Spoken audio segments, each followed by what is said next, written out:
Good morning, ladies and gentlemen. My name is Shelby Burgess, And I'm Jessica Darnell. and welcome to God's Eye View. We're going to start out today with a little devotional, like always. This one is Revelation 27 through 10. When the 1,000 years are completed, Satan will be released from his prison, and he will come out to deceive the nations, which are the four corners of the earth, Gog and Magog, to gather them together for the war. The number of them is like the sand of the seashore. And they came up to the broad plain of the earth, and surrounded the camp of the saints, and the beloved city. And fire came down from heaven, and devoured them. And the devil who deceived them was thrown into the lake of fire and brimstone, where the beast and the false prophet are also, and they will be tormented day and night, forever and ever. This is my favorite passage of Scripture, because it reminds me, no matter what we're going through, and no matter how much we're persecuted by the devil, this is his end. This is what's coming for him, whether he likes it or not. I agree. This is just a really powerful point of scripture. No matter what's going on with your life, devil's always going to try to get to you. So you can rest assured, especially with this verse, that he's getting what's coming to him. Yes. Most definitely. We're going to start off this morning with the Krispy Kreme culprit. The title of this article says, Florida man was arrested after police mistook Krispy Kreme glaze for meth. He receives $37,500 in a settlement. Wow. So, Daniel Rushing, 64, was sued the city of Orlando after he was arrested in December 2015 for drug charges. So basically what happened is this man is driving along, eating some donuts, and he gets and for some reason he gets pulled over. The circumstances of why he was pulled over are not sure. But he was pulled over, and the cops see these little white flecks on the bottom of his car. And so they assume that it's meth. Oh my. And he tries to talk to them and say, no, it's just Krispy Kreme. It's just, and he says, I couldn't believe it. I've never smoked a cigarette before, let alone meth. Oh wow. I pulled something up, I like to see both sides of each story. So I pulled something up from the National Drug Intelligence Center. It's called the Florida Drug Threat Assessment. And it says methamphetamine poses a serious and increasing threat to Florida, and it is a major public health problem in some areas of the state. In Central Florida, an area that historically has had a significant methamphetamine problem, the availability and abuse of the drug have spread outward from Polk County. So I can see where, if they're combating this, a lot, I can see where they would be wary. But I just feel like this is taking it to the extreme. Oh no, it gets better. Oh gosh, tell me. He fails 2 drug tests. What? He's completely clean, fails 2 drug tests, and it gets even better. Tell me. The Krispy Kreme glaze flakes test positive for meth. Oh my gosh, no. The Krispy Kreme glaze flakes test positive for meth. I'd be asking Krispy Kreme some questions here. And then I believe that was a field test of it, because it says weeks later, a state crime lab cleared Rushing of drug allegations and charges against him were dropped. Alrighty then. It's the officer that wrote him up or arrested him was given a reprimand for making an improper arrest, and the Orlando Police Department ended up training more than 730 officers on how to properly use field test kits. You could say that revenge is sweet, and it certainly applies to this sweet, sweet donut mess. Gosh, I'm glad that, he received a settlement, $37,500. Yeah. That is a huge sum. That's about like a little more than half of what Shorter cost a year. Basically. And he says he's not been able to work. People go online and see that he's been arrested. He's trying to start up his own security business. And trying to start up a security business with an arrest record is A little hard. yeah, it's a little sketchy. Just a smidge bit hard, right? Yeah. It's the police department at that time said the arrest was lawful and didn't explain why the Glaze tested positive for amethamphetamine in both field tests. Like I said, I'd be asking Krispy Kreme some questions. Maybe there is some something going on which makes them so addictive. I guess. I mean, too good to be true or something like that. I guess. Wow. Our next little thing is called IHOP, more like I chop. This. All right. So the title of the article is IHOP waiter stops robber with martial arts skills, and we actually have the clip from Fox News that we're gonna play for you guys.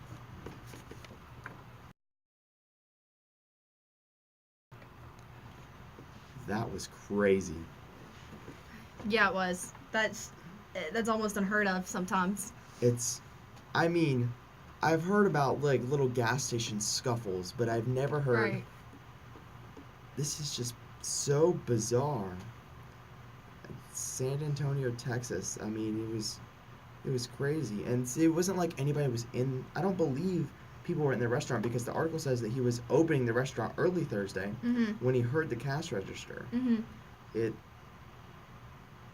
Wow. Seriously, he said that I stepped out and I looked and there he was pulling the register out and everything. So I just took off. My instinct kicked in and I took off full speed at him. Wow. I mean, good for him for trying to defend himself and for real. the register. And see, the thing is, you heard this in the little clip. He worked at IHOP 4 years earlier, and then he went down the wrong path and got addicted to drugs and continued on his downward spiral. But he cleaned his act up and he got his life together, and IHOP gave him a second chance. He goes on in the article to say, "That was my money in the register. It was my manager's money in the register, and it was my IHOP's money in the register, and I'm not going to let anybody take that." Good for him. Good Yeah. for him. Especially with IHOP giving him back his job. Yes. Because like once you have a little bit of a black mark on your record, sometimes it is hard to get back in that company unless you like really plead with them. Yeah, especially being homeless. Exactly.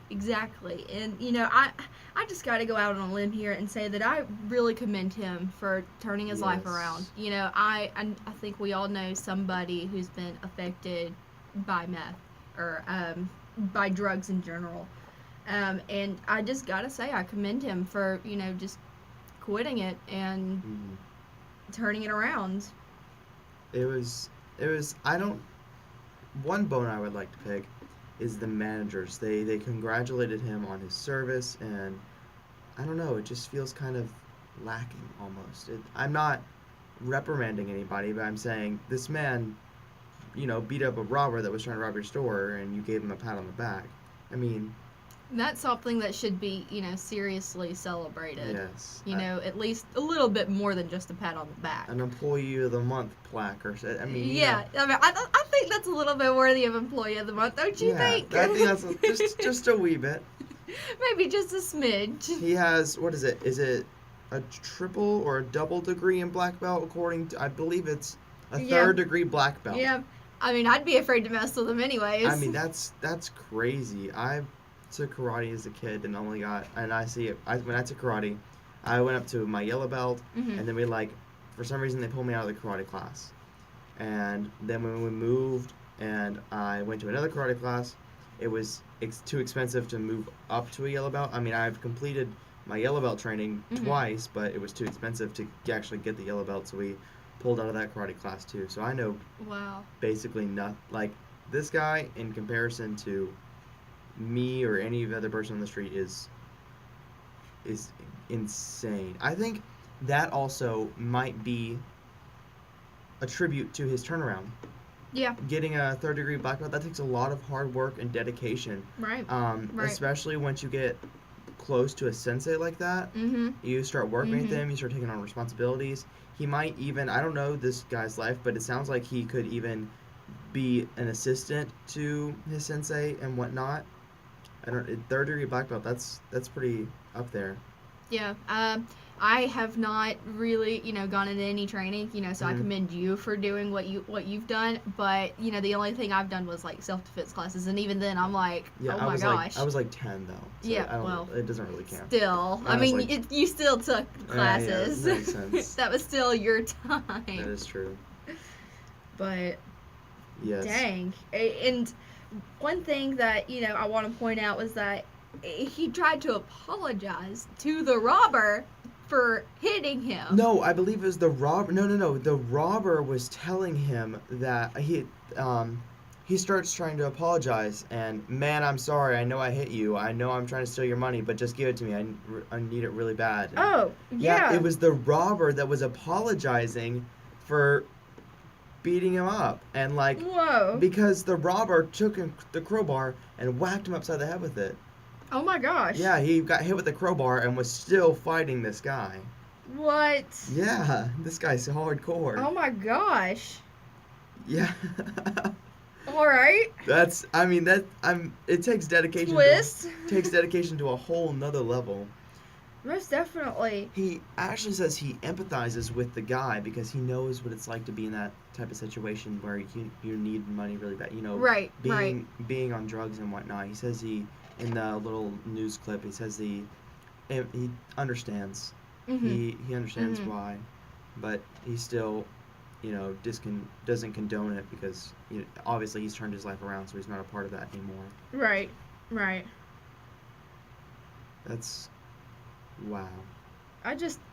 It still just kind of shocks me, that all this just happened, like just out of the corner of his eye, he saw that it was what was going down, and he just went into action. Like heard this little register popping, pop, and then looks, and then just bam. Starts going at it. It's crazy. It's just, I guess that fight or flight mentality that, a lot of people have. Either you go for it, and defend yourself, or, you just kind of drop down to the ground, and I'm not, one of those people that, just instantly starts, going at it and wailing on people.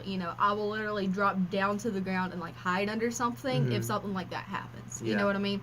So everybody is different in that sort of way. It's actually, I'm not sure how valid this is, but I think fight or flight has been changed to 3 categories: fight, flight, and freeze. So, like a deer in the middle of the road, deer in headlights type thing. Right. So if a crazy situation happens, you'll just freeze up. You won't run away. You won't retreat, or you won't go forward. You'll freeze. Right.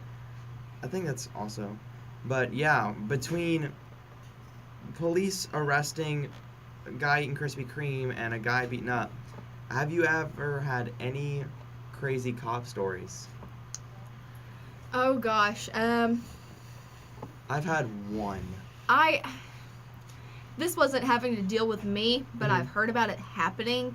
I know a few people that, haven't been, on the best terms with the law. Everybody has those friends, just something that happens. And he was labeled a flight risk, just because he's had such a record with them. And he was staying at this house, and he was staying with a family and whatnot. And then, all of a sudden, without any warning, police knocked down the dadgum front door.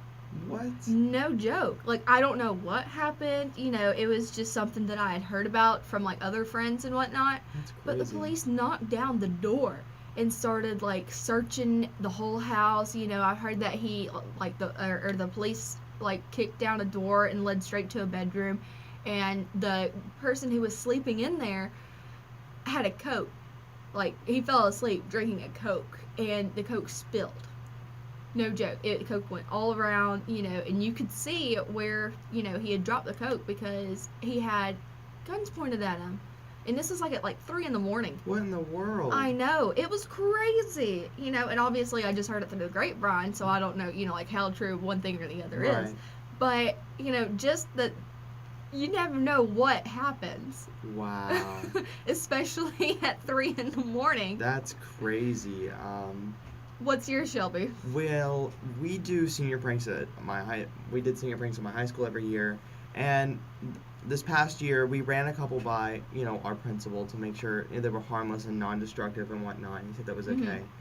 We decided on a Sunday night for senior prank week to have a camp out at school Oh my. all night Oh my. and then go to class the next morning. Halfway through this camping night, first of all, not that many people showed up. Oh. There were, I believe, so the cops came because of noise complaints. Oh no. And I believe the noise complaints were either from the donuts in the parking lot or the fireworks set off from the press box. One or the other. I believe it was the fireworks set off from the Yeah, I could see where fireworks would believe- cause a noise complaint. I believe it was the fireworks set off from the press box, and that was not approved by the principal. I will just admit that.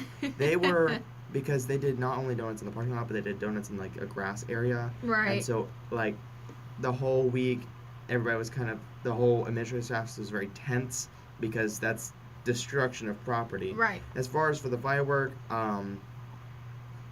the legality of that was debated, but amongst us seniors for a while, but it kind of died out. But no one got expressly in trouble or arrested or anything like that. Right.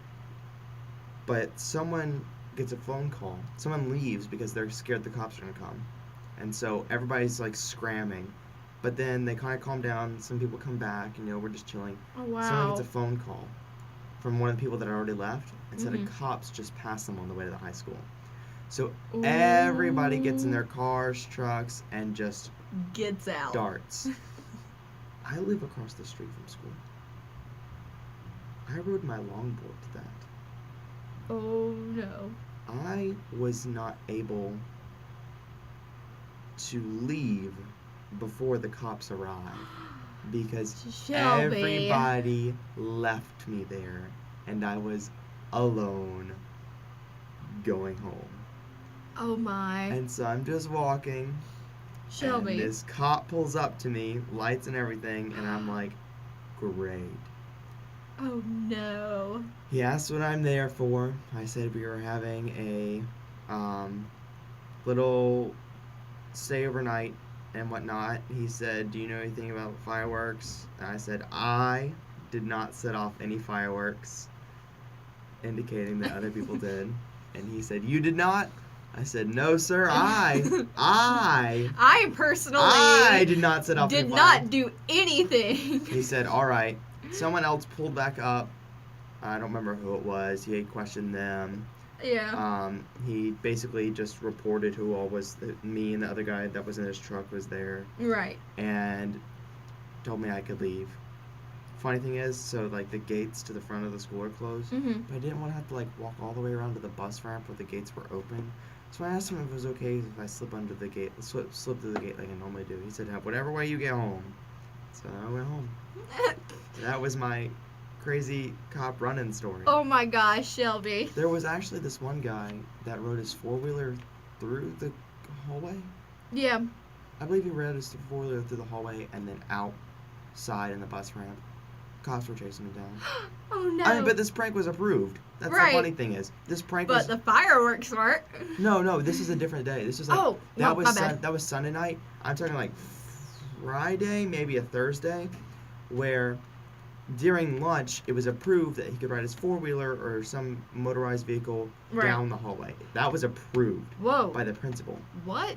Yeah, because it was harmless. It was going to go slow, etc. And because during lunch nobody's in the hallway. We're all in the cafeteria. Right. And so the thing is, the principal knew, but he doesn't tell any of the administrative staff what's going on. Oh my. So the administrative staff was just, freaking- kind of in the dark, you know. doing their job basically. And then all of a sudden you hear, I think he actually got tackled off of his. I don't know. That part might have been made up. That part might have been that he got tackled off the four-wheeler. That part might have been fake. What year was this? Were you like a freshman? No, this is I just got out of this is last year. This was last year. Yeah, when I got out. Oh my gosh. Yeah. Okay. Another thing we did is we had several hallways. We had the 100, 200, 300, 400, right. hall. So we all laid in the 200 hall for the bell to lunch. Mm-hmm. We all left class 5 minutes early, all got up, skipped the last 5 minutes of class, right. laid in the 200 hall. Ha! Blocking traffic flow. Ha! Oh my. I had leftover cans of silly string and a spare confetti cannon because that's my thing. Yeah. I was known in my drama department and the other people that knew me as the kid with the confetti cannons. Right. It was great. After every performance, I'd shoot off a confetti cannon. And so I had some leftover silly string, and so I passed it around, and we're all laying in the 200 hall, blocking traffic flow. People are stepping over our feet.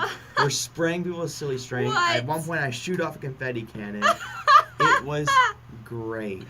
What? Yes. Oh my gosh. Okay, so that brings back memories. I'm a senior now here at Shorter, so this was my freshman year of high school. So it's been about 8 years. Wow. Yeah, I know. And this one senior prank has just stood out in my mind for 8 years. There was, I was in math class for second period. This was like honors math, so like we were just, actually I think it was fifth period. Anyways, some seniors got like a huge thing of crickets and poured them down the hallways. And like, okay, so my high school has like this huge long hallway where all of the other hallways like go off of, but this is like the main hallway, and it goes from the front of the building to the back of the building. Wow. Crickets all up and down that hallway, and like, I don't know how to describe my high school, but we had some girly girls that did not like bugs or crickets or anything of that matter. And I remember she was wearing heels that day. No joke. We were freshmen in high school. She was wearing heels. No joke. And she was stepping on them. And she was like, ew, my heels. And because, obviously you're going to step on the crickets whenever you go that way. Especially in heels, So I just kept thinking back to that moment. Wow. One prank like that will always stick out in my head is when I was a junior in high school, so 2 years ago. I will never forget when WTOC came to my school because there was a food fight. A food fight? I'm talking about bowls of spaghetti, full cakes. I have a story like that too. Go. Okay, so I was in, this was 7th grade, all right? I was in middle school, and the high school and the middle school are literally across the street from each other, okay? So we, just all of a sudden, out of the corner of my eye, I see a carton of chocolate milk go flying from one corner of the cafeteria to the other corner of the cafeteria. And keep in mind, we were middle schoolers. This was 7th grade. So, like, all HE-double hockey sticks broke loose. There were bowls of spaghetti, like you were saying. There were chicken tenders being thrown. Like, ranch. We had, like, little cups of ranch, that you would get. Those were being thrown. And, like, there was this one girl who I'm actually still friends with now. We go back to that point in time, and she, oh my gosh, she had to call her parents to give her shampoo and conditioner so that way she could go take a shower. It was that bad. But yeah, was that premeditated though?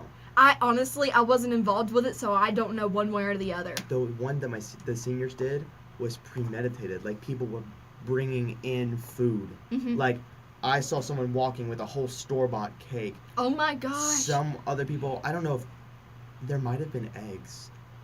Oh my gosh. It was all over the ceiling tiles. It was everywhere. They almost didn't let people walk at graduation. Oh my gosh, that is horrible. Yeah. I just remember, after everything was said and done with my food fight in 7th grade, that our principal at the time, Mr. Kopsak, he came in, and he's a good-sized man. I'm not gonna lie. And he's bald, all right? His whole head and face was red as the bill of your hat, Shelby. Wow. It was bad. And, like, because of that food fight, it carried with us, that reputation of starting the food fight carried with us all the way to senior year in high school. That's crazy. 7th grade middle school. Yeah. So, like, I'll just hear from the teachers, like, at the beginning of the year, oh, this is the group that had that food fight, a couple of years ago. And I'm like, you guys, really? That's crazy. Really? The guys that started it, have, like, gone away. Don't leave it with us. That's wow. Gosh, crazy times, right? Mm-hmm. All right, that is all the time we have for today. My name is Shelby Burgess. And I'm Jessica Darnell. And this has been God's Eye View.